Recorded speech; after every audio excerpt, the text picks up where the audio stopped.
Hey friends, are you ready to start another brand practice with my good buds over at Lincoln Design Co? I hope so. I hope you also would consider going to my website where I have a new product available that was made by Lincoln Design Co. and my friends over at pengamestrong.com. As you know, with brand practice, each and every month, Lincoln helps me slowly rebrand the Adventures in Design Network. The very first one we did was the AID Freedom Eagle, which is now available as an enamel pen. It's a nice, soft-looking nickel finish. It's just embedded into itself, so it feels more like a coin.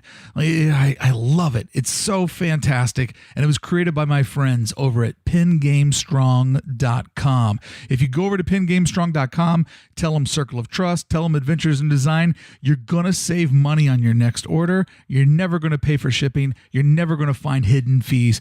Tell Greg AID sent you, and you're going to get a discount. Somebody better do that soon. Yes, somebody better do that soon. And you can head over to AIDpodcast.com and buy the new pen, the AID Network pen. It's fantastic.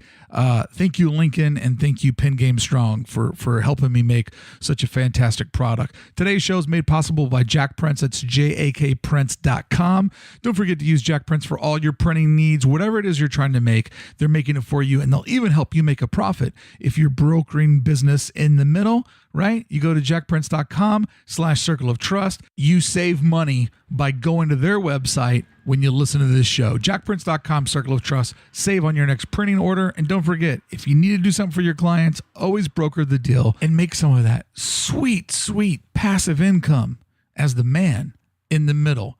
To listen to today's entire episode, make sure you go to AIDpodcast.com, become a member of the Circle of Trust, where you unlock today's entire episode, where you get to hear me see for the first time ever the branding for Comment Below. It's a very unique Circle of Trust where I see the artwork for the very, very first time on the show.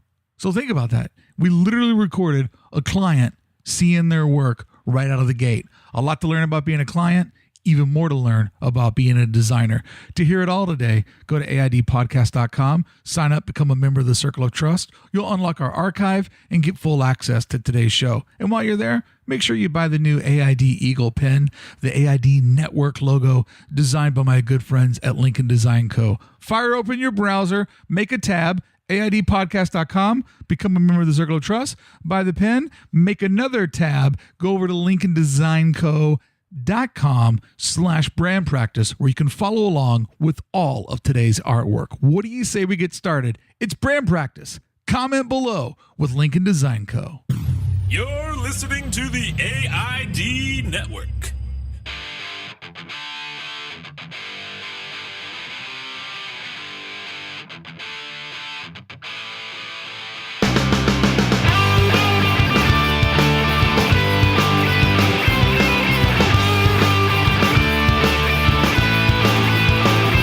Ladies and gentlemen, welcome back to the brand practice with Lincoln Design Co. I'm sitting here next to Dan and Dustin. Welcome back to the show, guys. Nice to be back. What up? Love recording, love doing this, love looking at the world of branding. And, we did something magical by accident, maybe. Last time we were able to partner WWE with the rebranding of Hammer Time. On today's show, we're going to rebrand later on Comment Below, which is our weekly look at everything pop culture. And we sort of try to review movies, pop culture, TV show, YouTube, in the way where, yeah, it's fun to go see a Marvel movie, but what's the lesson that the creative can learn? Like, how can you apply all of that millions, billions of research and development into what you're doing on probably hundreds and thousands of dollars of resources? And when I say hundreds and thousands, I mean like hundreds or thousands. I doubt most people listening have 100,000 that they're investing in their designs. So it's odd that today we've perfectly matched Hasbro's Mighty Muggs with Comment Below. So we're in a pop culture space.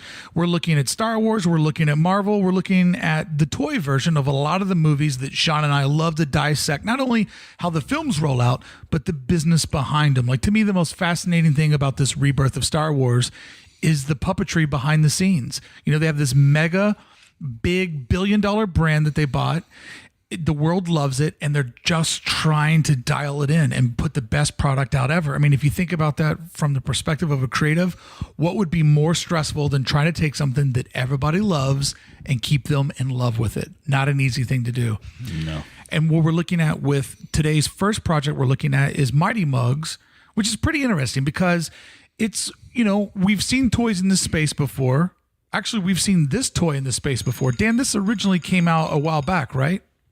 Yeah, it did. It was a toy and a product that Hasbro launched in 2008, I think it was. Mm-hmm. A vinyl toy that kind of, I guess, was around the same time that the whole, or after, or midstream. Followed the vinyl toy pop. Right, right. Every famous artist had their own vinyl toy collab with whoever. Yep.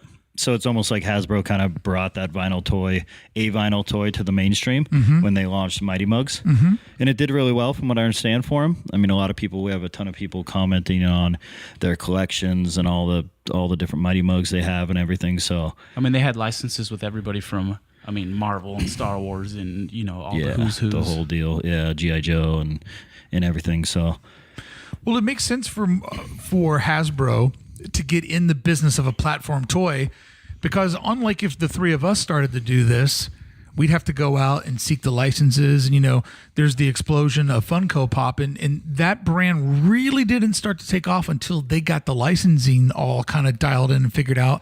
Yeah. But here we have Hasbro with the Mighty Muggs, and Hasbro already has licensing out the wazoo. Transformers is theirs, G.I. Joe is theirs. Star Wars, Marvel. So, for them to transform into a platform toy, it's a lot less work for the guy down the street, because they're already making toys and they already have all of the world's greatest licenses. So you just put the two together and boom, here we are. My question is, where does Lincoln Design Co. start and stop? So if I go to the store, not Toys R Us, but if I go to the store and I pick up this Mighty Muggs Darth Vader figure in front of me, what did you guys do? So we were kind of called in on basically the brand conception from the very beginning. They came to us. They wanted to rebrand the company. Mm-hmm. They were bringing it back, I guess, out of the ashes, you could say. It's like a revamp. Yeah, and they basically said, we have the old logo, we have the old packaging, we want to start new, start fresh. What does that look like? Yeah. What a great email, what a great call to get. Definitely. Kind of stressful in the fact that it was like, well, what does this look like? And at that time, they had a couple rough sketches of what the actual toy would look like. Mm-hmm. They really didn't have a face or the silhouette totally dialed in. So we were kind of starting from scratch. There wasn't a lot of direction as far as this is the look we want to go for, head in this direction. So we were kind of left open to just dive right in, and what you kind of see on the website is a lot of different iterations of M's and Mighty Muggs type and lockups with different character illustrations. So we kind of took it in a bunch of different directions and tried to tackle everything. And they asked for everything. They said, hey, we want to see, what does an icon look like? What is the icon that's going to represent Mighty Muggs? Yeah. So it was super fun. We, dealt with all these different silhouettes and lockups with the word Mighty Mug and MM and how that all works together. Tons of different character expressions. Yeah. All the way down to the packaging and how they're going to do the promo.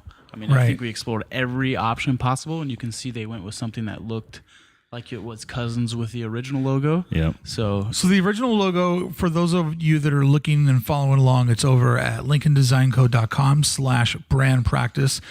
The original logo is this pyramid Mighty Muggs, right? Like, it's just the Texas bent in a pyramid format.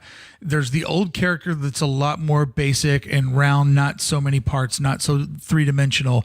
That's the old one that got retired 2008, 2010, somewhere there. Then the new one that we have, the finished piece next to it, isn't it different? It's kind of amazing where the old one, the camera's kind of at the bottom, right? And we're looking up at it. But on this new version that you guys did, the camera's kind of like almost from a drone, right? And we're like looking down on the character. We're looking down on the type. It has so much more activity and engagement and sort of strength to it. And you would think looking up to something would make you worship it, but it's just the different, like looking down at that little dude. we're ready to see him jump off that platform. We're like, it looks like the action is getting ready to happen. And I just feel like there's a lot more depth in the design. Yeah, definitely by doing that drop shadow on the back where it's rotated forward on the new one, you give a place for the guy to stand. Yeah. And it's always easier to put a character on top of type that way. I mean, if it just gives him a full... It's dark gray now, but if it was black, it would definitely look like he was just fully standing on top of the type. I feel like it's easier just because of the way the perspective is. Yeah.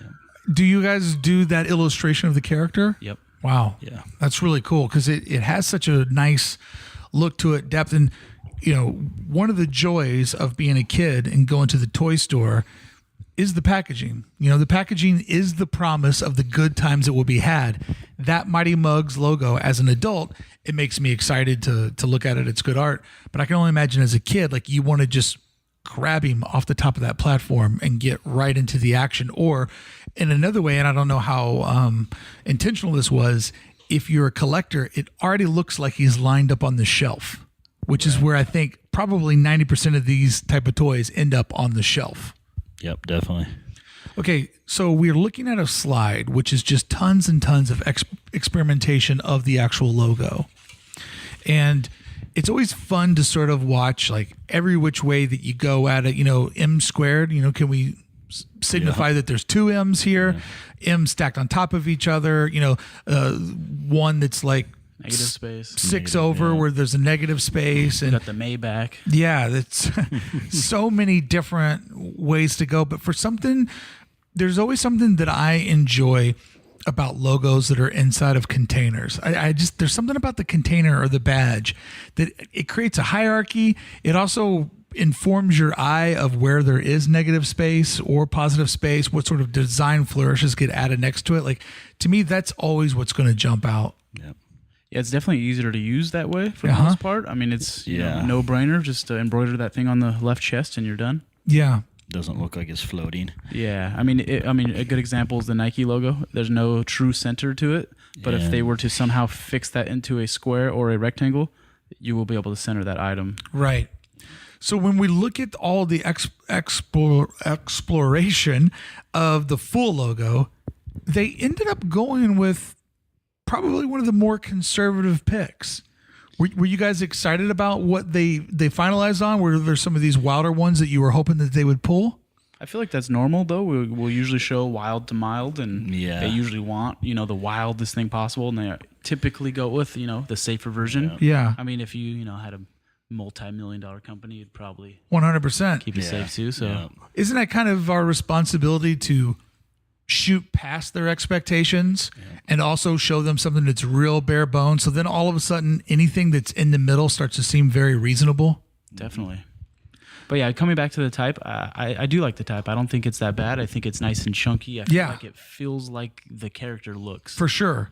And it doesn't stray too far from the old. Exactly. It kind of ties back to their heritage. Yeah.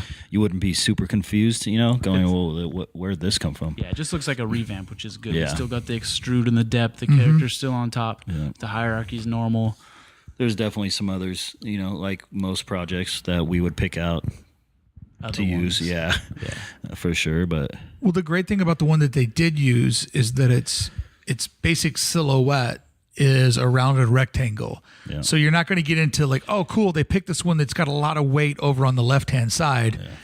Now we're always going to have to make sure that our blister pack or our cutaways on the left, because this looks weird over on the right. Like they definitely picked one that would have the most ease of use in any kit or format that it has to go into. For sure. And that almost talks back to the badge that you liked up top. That's why those are so successful. Because it's just the ease of use. You could just pop it pretty much anywhere, anytime. Yeah, they're like little stickers. You can just apply it wherever branding's needed and walk away. Left of any packaging is going to work.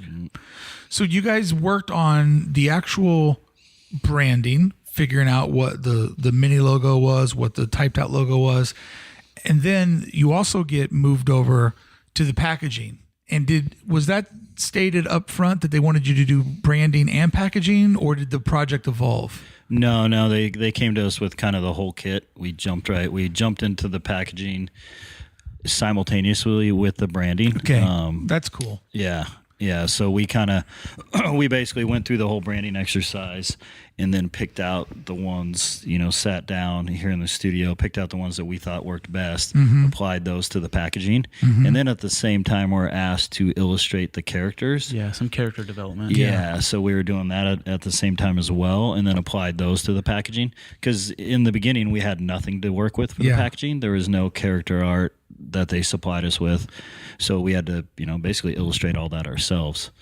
There is this one packaging, this center one, where it's like Captain America and it's just red, white, and blue, and it's got a lot of overprinting and the colors lay on top of each other, and then they change colors obviously because you're doing a sort of an old school takeaway.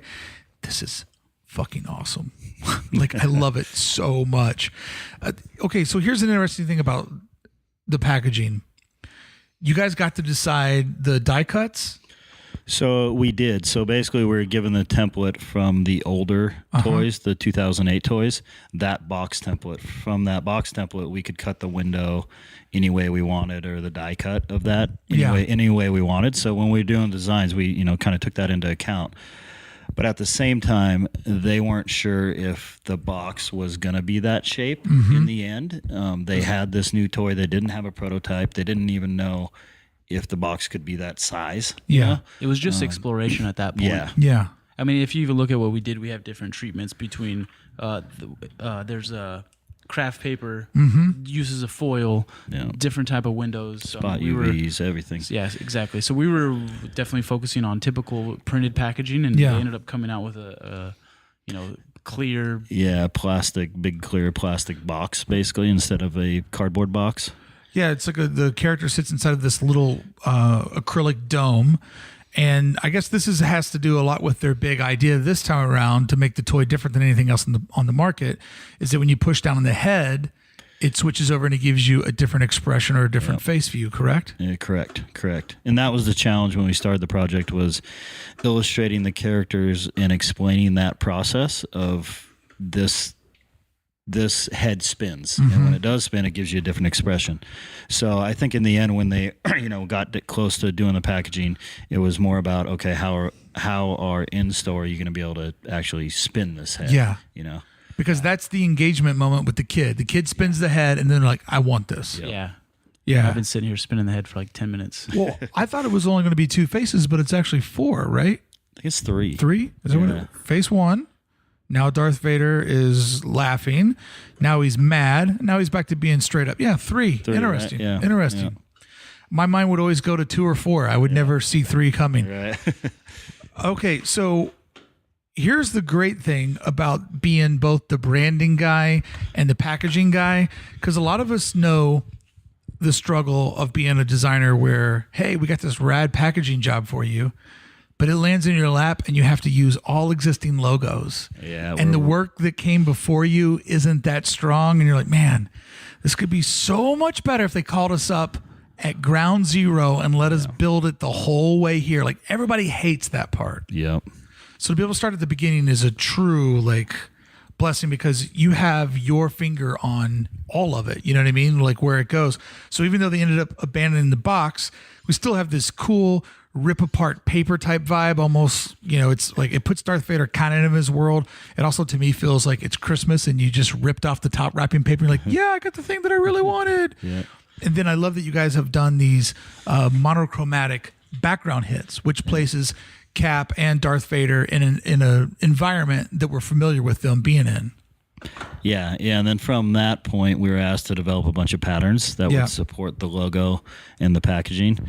So we did all these different toss patterns, logo patterns, type patterns, and in the end, they ended up going with the pattern that's on the packaging, which is a combination of a ton of logos. Yeah, it's pretty much every type thing we ever submitted to the icon that turned into a pattern into the background. So luckily that didn't go to waste. Yeah. And then there's a custom illustration that they actually stand in front of, correct?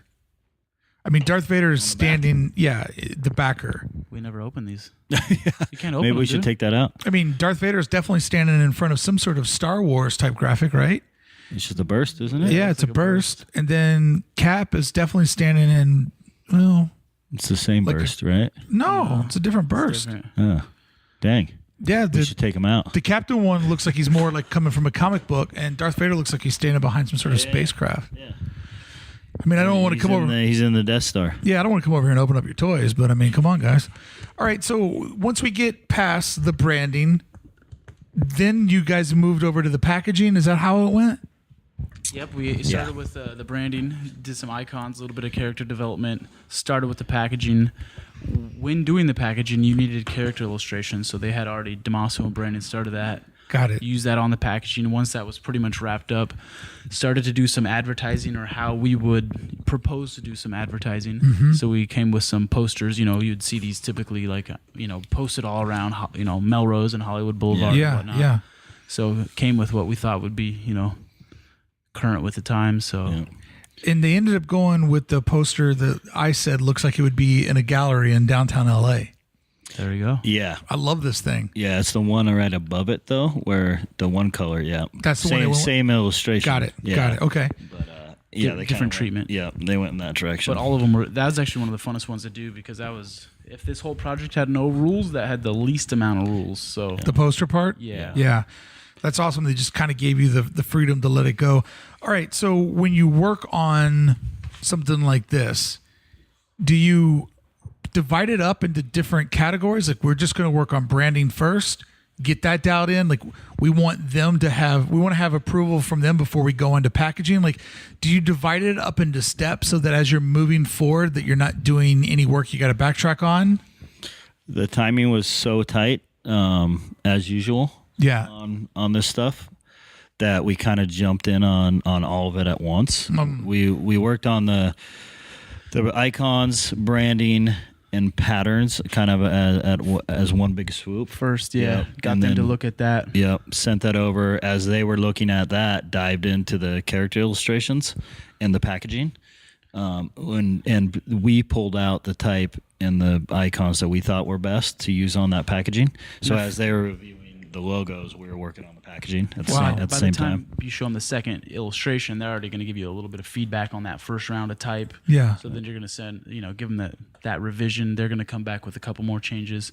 But by that time, we've already started laying out the packaging, getting the color set, the type placed. And if they do want to flip the type, you can pretty easily just, swap it with what you've been going. So when you say this was tight, how much this work was done in what kind of a window? I'd say this was 2 weeks, week and a half, 2 weeks. Yeah, we do so many projects. Wow. I forgot, honestly. That is a tight window. I want to say start to finish, it was 2 weeks. We were given like a week for the branding and pattern design. Yeah. And then as we sent that over, we started on the packaging, had another week to do that. And then there might have been another week of revisions in the whole deal. And then the poster part of it came later. When you get work that has that tight of a timeline, as the person who's sort of navigating the traffic for Lincoln, how do you handle that? Like, obviously you weren't just sitting over here with no work going on, waiting for somebody to call you. Like, it never happens that way. No. So when you get somebody that comes in and they need something that's hot and heavy, how do you juggle that out around the stuff that you already had in those 2 weeks? It depends. I mean, a lot of times it's push and pull with some of the other clients or projects we have going on. We could have a project that we're all working on at that point, and we had planned on working on it for, say, 4 days straight.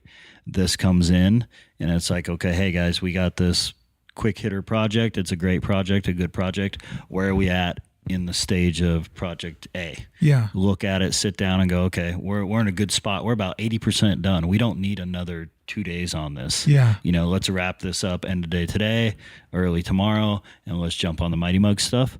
A lot of it is that, it's just kind of moving stuff around, or calling one of the current clients and being like, hey, a lot of times, you get a request for a week turnaround, a 2 week turnaround.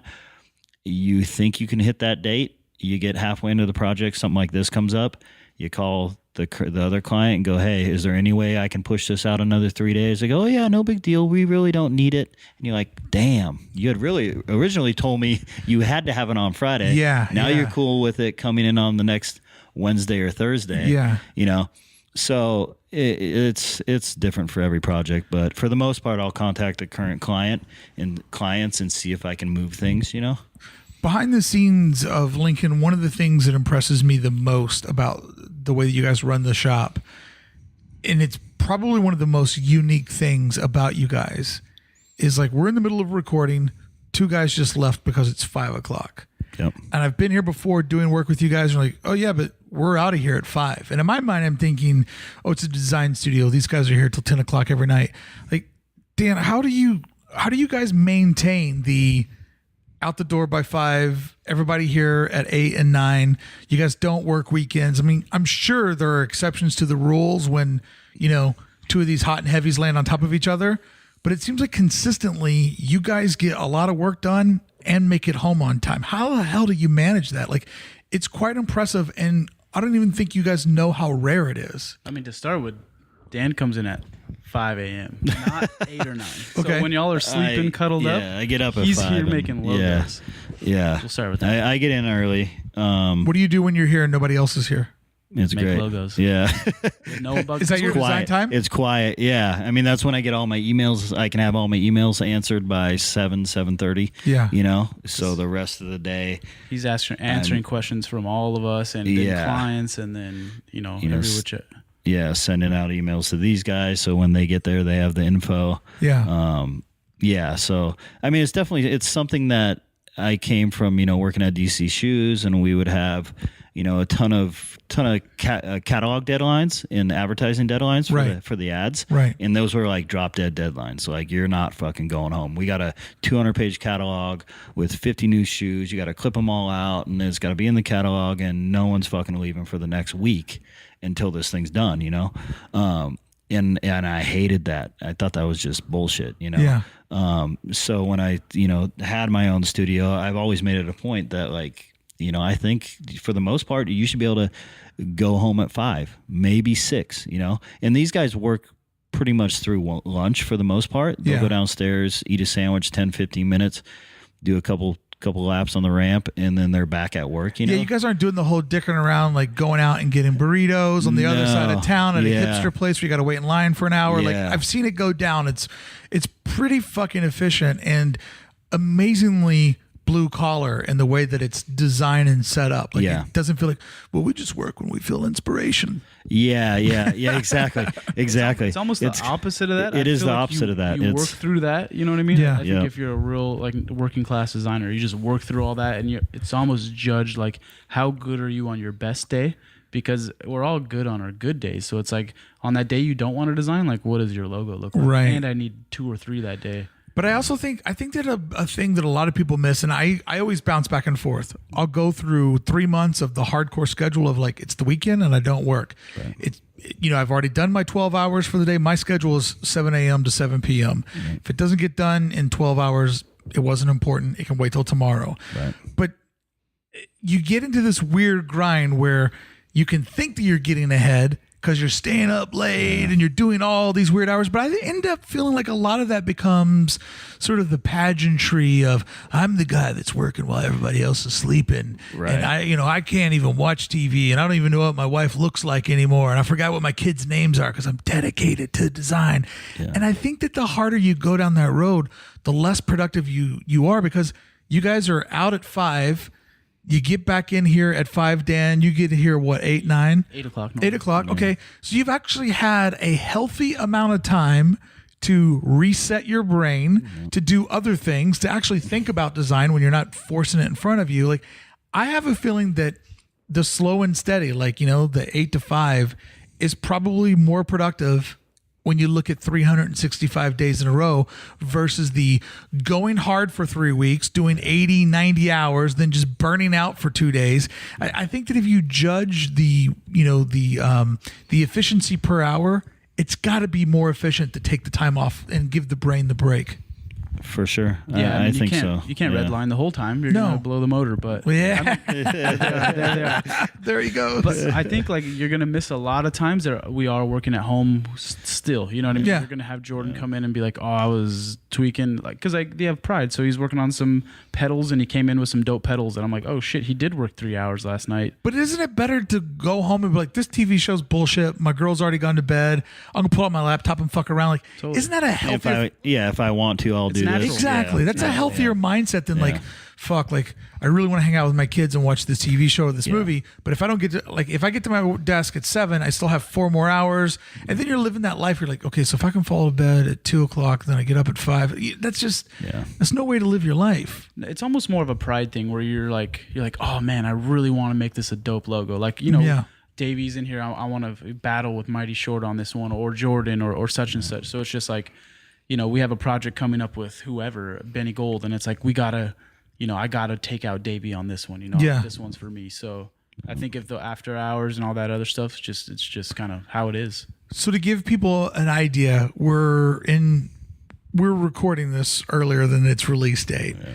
So let's pretend from July back to January, the first 6 months of this year, actually June would be the actual 6 months. So from June to January of this year, how many times did you guys have to stay here beyond like 6 o'clock? Like how many late nights were spent in the office as a team?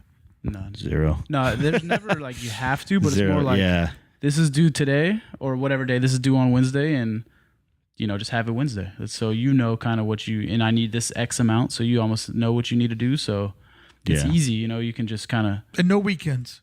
No weekends. No, I'm not down for that. No. I mean, I got a family and shit at home, and I mean, if it's something he super said no gnarly, weekends, but he was here last Saturday all day working. So yeah, it's like, I was, but there's definitely but that was because I took this Monday off. True. So that was the only reason. Dude, I had this wild realization back in July. 4th of July landed on a Wednesday. Shitty. Which was fucking bullshit. Right. I say when it's on a Wednesday, we celebrate it on like the 5th or the 6th. Just slide it over. Same with Christmas. Right. But I realized something. I gunned it really hard on Monday and Tuesday. Didn't do a drop of work on Wednesday. And Thursday and Friday, I was able to gun it really hard again. I was almost like, is there a real magic in working Monday and Tuesday, Wednesdays off, Thursdays and Fridays, Saturday? Right. Like, is there a real magic in like 4 day? Taking that day off in the middle just to, because I realized that working 12 hours a day, somewhere around Wednesday or Thursday, you're done. You're looking for the weekend. And the work just starts to go a lot slower, you know? And that's when I start cutting deals with myself. And I was almost like, man, 4th of July week, I was actually the most productive I've been in a really long time. Did I just stumble upon something about taking Wednesday off? Okay, so this is the Mighty Muggs rollout that we did. We did the branding, we did the packaging. When I say we, I'm saying the royal we, so we feel more like a team. Where does this go? Is this just on pause and until they do a new wave of characters? Is this built to last and they'll run this platform like this for the next 5 years and you guys won't get a call again? Like, how active are you now that it's kind of on shelf? No, it's pretty much built to last. I mean, it's in their hands. They're, you know, they've dropped the Star Wars release, a couple different waves of it, the Marvel, Transformers. So now they'll just kind of build it out from there, applying basically this style guide and packaging and logo to all their different brands. Do you hope that you'll get the Hot Wheels call where they need you to do like point of purchase displays and stuff? Yeah, definitely. I mean, we would love to stay involved with the whole brand and everything, just because we had, you know, designed the logo and everything from the start. So, yeah, for sure. We'll definitely see if we can, you know, do some more for it.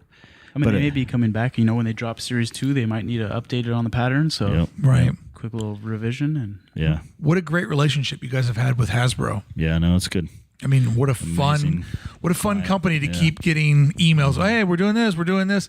Have you guys ever been hired to work on any of their more female skewed toys? Like, have you ever worked on the Barbie line or anything like that? So Barbie's through Mattel. Oh, I'm sorry, Mattel. Yep. Yeah. we have some Barbie stuff, though. We have. Yeah, we've done some female. Barbie Yep. stuff, Oh, yeah. So they knew you were so good. They're like, we're going to hire you to do stuff for Mattel. Yeah. Well, I mean, just being in the toy industry, we do stuff for pretty much most of the toy brands. Yeah. Hasbro, Mattel, Jax. Yeah. That's cool. So you guys have done work for the more girly toys. We have. Definitely, yeah. Yep. It's awesome. I didn't know your computers had purple in them. They do. Purple and pink. We've done some style guides. You didn't packaging. see the Brett the Hitman Hart stuff we did last Oh, that's episode? right. My bad. My bad. You got that, dude. Dan's from that era. He's got it. You know, it's so funny, the whole gender thing. My sister-in-law, when she was pregnant with my niece, she goes, my daughter will not have a pink and purple room. Like, my sister-in-law had the mindset that I'm not going to do that to my daughter. But what happened is daughter was born, daughter went into the toy store, found the things that she loved, and that room is pink and purple from the floor to the ceiling. And every time I walk in there, I'm always like, thought you were going to have a pink and purple room for your little girl, Vicky. She's like, shut up. But it's just like, that's what she was gravitated towards. That's the way things are designed. That's the way that it broke down. It's funny. When the dad wants the kid to play baseball, it usually doesn't end up that way. He ends up becoming a punk rocker and then a podcaster. There you go. Hey friends, are you having fun hanging out with Lincoln Design Co. and getting a little bit of that branding practice in? I know that I am. I'm also a big fan of Lincoln Design Co. shop. That's right. If you head over there, they've got all kinds of objects that they've designed just for you, like the Benny Gold Lincoln Design zine, right? You love Benny Gold. Obviously, you love Lincoln Design Co. We'll stop the press because you can get them both in the Benny Gold Lincoln Design zine. Only $8, 24 pages, saddle stitched, printed on newsprint, gold and black, the signature color palette. And it's just a branding masterpiece. You can go through it and see all the different marks and magic that the guys make. And they did it with our good friend, Benny Gold. Make sure to hit him up next time you're in San Francisco. And also, when you go out onto the street, let people know that you're part of the Lincoln Design Co. army, right? Wear one of their amazing hats, whether it's their Sasquatch that says, keep on searching. Oh, that's a Bigfoot. That's not a No, Sasquatch is a Bigfoot.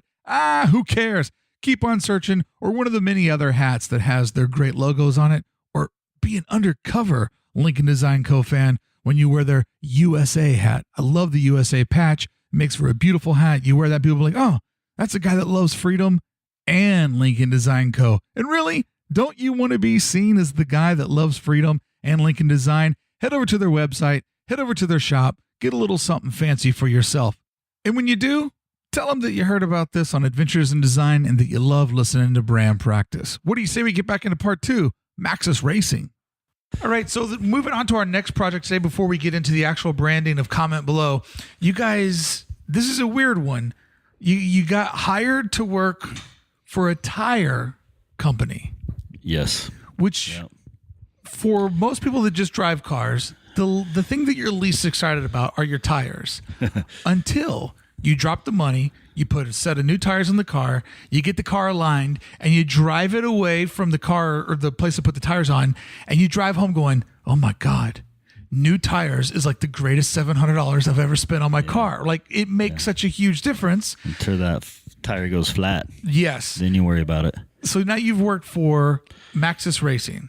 Yeah, so Maxxis Tire Company, which is it is owned by a CST, which is Chin Tire Company, which is a rubber company out of China. And so they own Maxxis, which is basically their brand of higher end tires.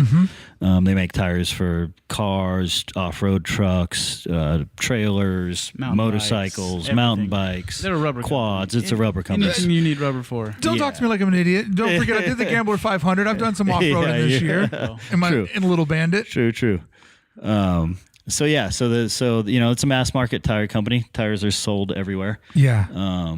And we've done work with them in the past. We used to do all their advertising for all their automotive, their truck tires, their motocross tires, quad tires.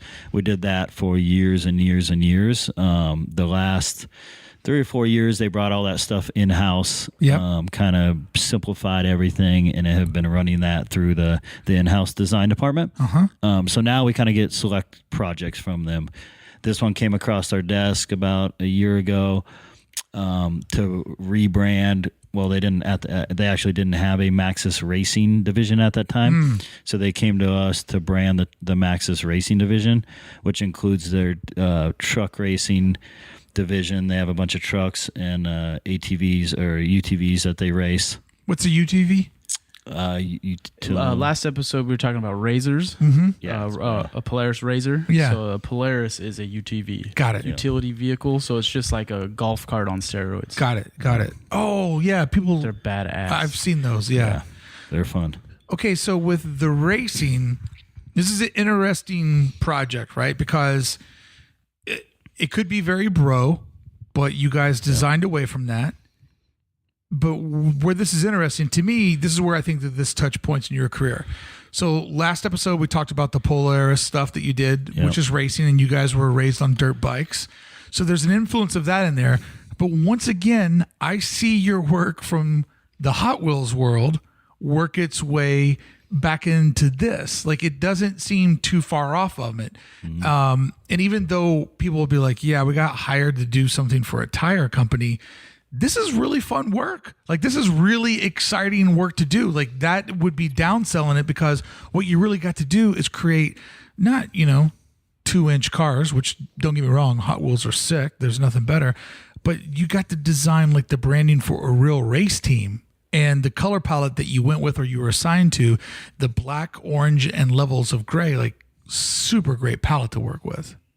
It's definitely cool to have done that logo. I mean, I've turned on the TV and seen the logo on a vehicle, and it's rolling and smashing. And you're like, oh, there's the logo we did. So it's definitely cool. I think they just had orange in the past, and we kind of came with all the gray tones, which was kind of fun to give them just a wider range of colors. But yeah, it looks great. So with the work that we're going to show everybody over on the website, and just a reminder, go to their website, LincolnDesignCo.com/brand practice.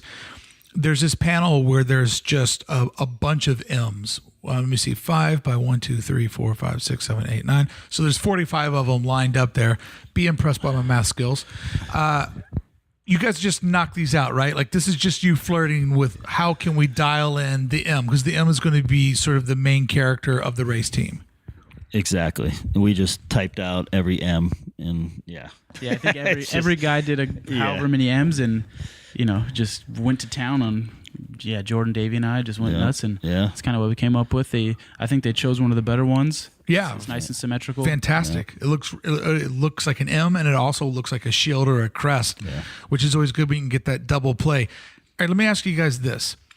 Now that you've done some branding for me, and now that it's become part of my job to study the way that you guys work, do you guys ever worry about overlap? Because if I look at the Mighty Muggs M's, and then I look at the Maxxis, I can see similarities. And I think that a lot of designers get this conflict in their brain where, I have to take everything I've done before and throw it out the window because this is a different client. And it seems like you guys really know how your shop's built, your aesthetic. And it seems like you guys feel very comfortable working in your aesthetic and taking that to the client. So I'm just curious, where in your mind does it get to the point where you're like, oh, this is similar to something else that we've shown somebody? It depends. I mean, if it's a different industry and client and it lends itself to both, not that we're going to show the exact same look. To two different clients. But there is an aesthetic that was asked for both of those clients that was very similar. Yeah. As far as an aggressive look. And I think it's just our style. I think naturally it's going to come across that way. Even if we were making a W or a G, it's definitely. Let me show you this magic trick. It is a W. Now that I put the paper upside down, we have 45 W's in front of us. On that note, you ready to see 45 E's? Number one pet peeve: driving down, you see the Pep Boys, now on sale, and they'll use the W, but it's an M upside down. But they are not the same letter. So I'm sorry about that. My favorite. I had a friend that was working on doing a coffee table book, which was just photographs of misspellings and typos from marquees out front of restaurants. Nice. And he had some real gems in his pile, because whoever they send out there to do that's not the top man at the corporation.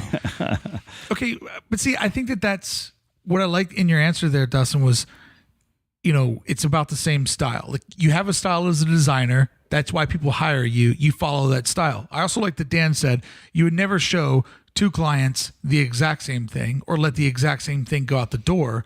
But I feel like a lot of these two projects, starting with M, I feel like this would be a real mindfuck for a lot of junior designers because they would feel like, but I just did something like this for somebody else. But you are you, and you're only capable of doing really well what you're capable of doing, correct? Yeah, I mean, I definitely have that problem a lot of times where I'm like, oh shit, I just did that, and especially with working with, clients over and over and over again. And you're like, shit, we just did that same thing. All right, we got to come fresh with it. So I think make sure to not use the same base type or reference, but you just need to come with something new. I mean, we're kind of creating new stuff every day. So that's almost the challenge of it is, all right, you just need to make a new M today. And however many that is. But I mean, that's difficult because there's 45 of them here. There's probably another 27 over there. Like there's only so many ways you can interpret the letter M. Like rock music, it's all written with the same chords, same 6 strings. Well, that's 7 chords in music, which, luckily there's 26 letters and we can flip all kinds. You put a shield behind it, it's totally different. Right, right. Luckily, I think you can make them look, look at the two of these sheets. They should be totally different. But see, and that's the thing, like, there are none in here with my quick glance that are identical, but there are some in here that are cut from the same sort of style or the same mindset. And that's the part that I wanted to talk about. And I love how you guys are showing such confidence in this because I remember being younger and being like the first couple of jobs I got were easy.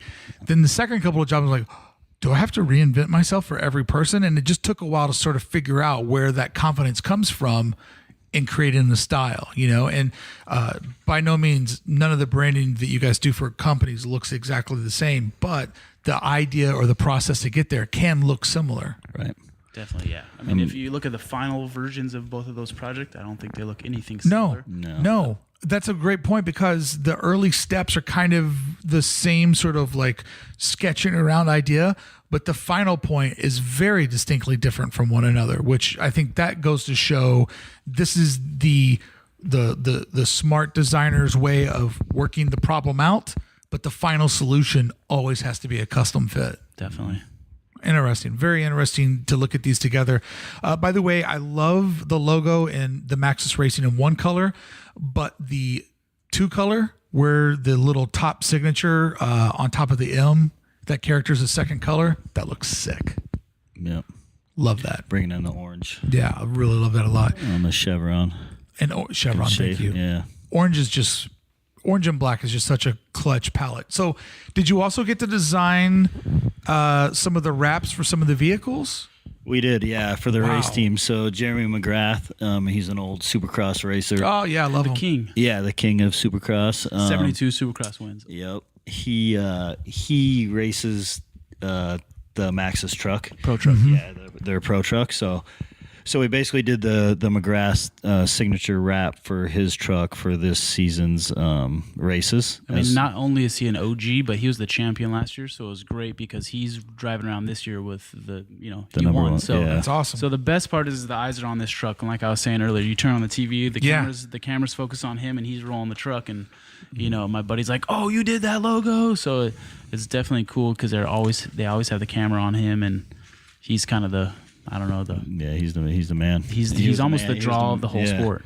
One of those guys where the sport kind of follows him, like he's that big. Yeah, he's like the Pastrana of that realm. Oh wow, that's awesome. So it doesn't stop there. I mean, doing the cars is fun, and those of you that go online to look at the car designs will love what you see. But it doesn't stop there because then you also backtrack into what a lot of us know you for, which is the apparel or merchandise design. But because you've built such a strong foundation for the brand, these T-shirts here, these the logo shirts, they just sell themselves. Like because you've set up such a strong foundation in the actual brand design, the merchandise is just a walk through the park. I mean, if you like that, you're going to love this. Yeah, I mean, for this project, that was almost the easy part. I mean, after doing trucks and a million M's, we just picked the 4 coolest M's, and it's just almost like doing a DC shirt now. You just got to do a little logo treatment, put some camo in it, and it's going to look great. So I love starting this out though, talking about that it's tires, which is something that a lot of us aren't that excited about. But the logo t-shirt, if you guys had a box of those here and you're like, hey, you want one of these? I'm like, yeah, I would fucking actually wear it. Like, it looks cool. Like, to me, it's on par with like Fox's logo, which has that signature. Like, you can tell that it's race. Even if you're not in the race community, you can tell that it is. So I always love that, you know, if you do your job right and you make good branding, then it just gets theoretically easier the further and further you get away from that on putting it on a baseball cap, putting it on a jacket, a hoodie, because you've got that foundation that's been built. It should work, on anything. Doing the layout's definitely easier. Like you were talking in the past, we were talking about doing packaging without having a new logo or your logo you created. It's definitely difficult. So to have done the logo, apply it across the board, it just makes for a better fit across for sure everything. Okay, so here's what we're going to do now in part 2 of today's episode. We're going to look at the branding that they've done for Comment Below, which is our show every Monday that we do, which is a creative's look at the world of pop culture, sort of studying it, what can we learn from it, and also just a chance to talk about all the fun stuff on Mondays to ease you in your work week. What's going to be different about this second part of today's episode is I had actually seen the AID Eagle before we recorded, and I'd seen Hammer Time and worked on it before we recorded. What you're going to hear next is literally my first look at the branding. As Bill O'Reilly would say, fuck it, we're going to do it live. We'll do it live. Hey friends, thank you so much for listening to Brand Practice with Lincoln Design Co. and myself here today on the AID Network. If you'd like to hear the entire episode, make sure you become a member of the Circle of Trust. That's how I can afford to go up to Portland, record these interviews, and bring this content to you every Monday through Friday. What you're going to hear today in part 2 is something that we've never done before. You actually get to hear me, the client, look at the artwork for the very first time. The artwork was in the office, but I didn't look at it. I wouldn't let them show anything to me until we hit record. This has been a really, really great experience for me on figuring out how it is that the brain looks at data, how you process it, how you make an opinion. But it's also extremely valuable for a designer to think about the fact that you've seen it for a while, but me, the client, I'm seeing it for the first time. A truly unique 45 minutes and the type of content I'm able to create because people support the show. As you've heard today, we don't have a ton of ads everywhere weighing the show down. It's all about the content, and it's made possible by the folks that support me in the Circle of Trust. If you sign up today, not only do you unlock the second part of today's episode, but you also unlock our archive of over 800 episodes of interviews, shop talks, other brand practices, interviews with Lincoln Design Co. when we all first met, interviews with Benny Gold, who we talk about in today's episode. The archives are stacked full of content, anything you're looking to figure out in your design career, in the business career, in your creativity, making content. At some point or another, I've talked to somebody who figured out how to do it and probably figured out how to do it quite well, because I don't interview chumps. Let's get into part 2, only available for members of the Circle of Trust. Please sign up today at aidpodcast.com. All right, so to the video here, here's what's happening. Yes, they are over on the wall, but I'm not looking at it. I haven't looked at it. They're going to present the logos to me. It's going to be the first time that I get to see the Comment Below branding. So I'm very excited to do this. We're going to record the podcast. Here it goes. All right, this is the part of the show that I'm looking forward to the most. When we did the AID logo, the Eagle, I had seen it. We'd worked on it. We recorded. We talked about the journey. Same with Hammer Time. I had seen it. We knew what was up. I was able to show it to Hammer, get his input. But with Comment Below, I've been around here all day. I've been avoiding the board. I haven't looked at it. I'm the type of guy that would never open up my Christmas gifts early. I like the element of surprise. So go ahead. Hit me with the first comment below. This is the first time that I get to see it. Bam. All right. Number 9. Okay, cool. Random order, working our way up. Okay, so with number 9, we have the strong C. We are using the arrow. So it's sort of the action, right? Like the comment and the below, the way that we've got it broken down. Because I have nothing else to base this on, I like the idea of the C and the arrow. I always love the idea of having a good, like a good anchor image, right? My only critique, and the reason why I'd be surprised if this one makes it, is that the copy is real boxy and square and feels real digital, right? Yep. And to me, this branding would say that it's more a podcast about tech than pop culture. It just feels kind of typed out to me, you know, the heavy boxy comment with the thinner below. There's just something about it that's striking me that this would be like a Twitch channel. Right. Gotcha. Yeah. Yep. I think the icon's pretty strong. I like the icon a lot. Types whatever. I definitely looked over and saw Jordan's screen and liked where he's going with the downward motion. Mm-hmm. There's definitely a challenging logo to start with. Just the call to action. Yeah. There's so many I don't know. We comment all day, every day on things, so it's like you have this like preconceived notion on what it is. This would be like making a logo for Lincoln Bio. Like I need you to make a logo for Lincoln Bio, and you're like, damn, it should just be a link logo. Like it's really so simple, but yet so hard. So, I wasn't mad at the arrow. I think the arrow was a good start, and I feel like that pushed Davey and I into different areas. Yeah, I definitely like the arrow, the C with the arrow. It's a strong icon, and I always like that in the logo when possible.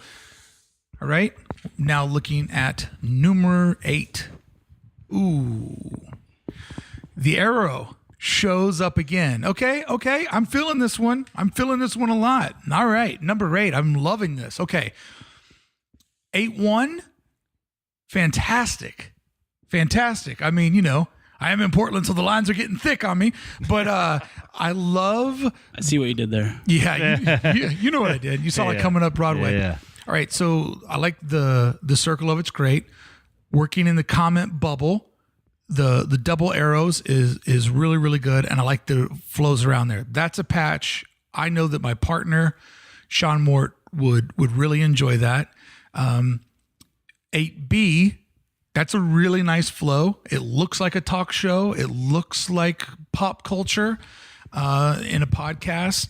8C, really not really grabbing me too much. But then when we just reduce it down to its icon, that's great.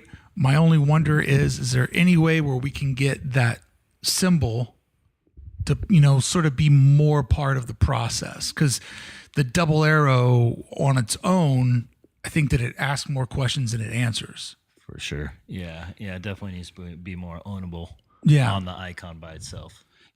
Yeah, I mean, on this one, I think the types, whatever, the way he brought in the W and used the arrow is pretty strong. I feel like the icon is pretty good if you had a single arrow, though. Single arrow. I think the double arrow, you really lose. It doesn't mean anything. Why? You know, it's like on Super Nintendo when you get the Super Punch, you know. So I think if it was a single arrow inside of that comment box, I feel like that's pretty strong. Yeah. I think it's definitely a pretty strong icon. The type, to me, is really not much going on. It's cool, but I feel like icon-wise, I really do like that icon. If it was a single arrow, A1, and then just AD by itself, AD is really good if it was a single arrow in there. And it's a circle. You know, we all know circles are easy. And I think you could apply any type to this, and it would be effective. Well, the other thing that I'm going to be a shitty client is, what does this look like if we do the C arrow inside of it, but maybe get a more circular C so that it kind of runs parallel with the comment bubble? You know what I mean? Like if we did, because that C arrow on number 9 could almost look like the cents symbol, you know, 99 cents. But if we were to do a C that runs parallel with this bad boy, if it has a relationship with an arrow inside, it would be worthy of a stab at it, I think. Definitely. For sure. But dude, these two pieces, that piece right there, like, I'm digging it. Yes, the double arrows do make the W. I don't think that does enough, though. Yeah, you know, I don't think that's needed. Yeah, it's kind of illegible on the type. It's not, that's not. I think you get rid of that altogether. Yeah, I like the icon. I think the type could be any type. It could be laid out any way. It could be W with the you almost lose the W. It's really not doing anything for me. But the mark, if you just look at A1 and AD. Yeah. But here's the good news. We're 2 in, and I found something that I'm happy with. So this is like on Christmas when early you get something that you're stoked on. Something decent. So that you know that Christmas is going to be a bust. Let's do it. Number 3 or number 7. Going backwards. Counting up to the hits. All right, cool. Thank you for listening to Adventures in Design podcast. To hear part 2 of today's episode, visit adventuresin.design. Click where it says Circle of Trust and help support the only daily talk show designed for creative professionals just like you. Thank you for listening. Good day and good design.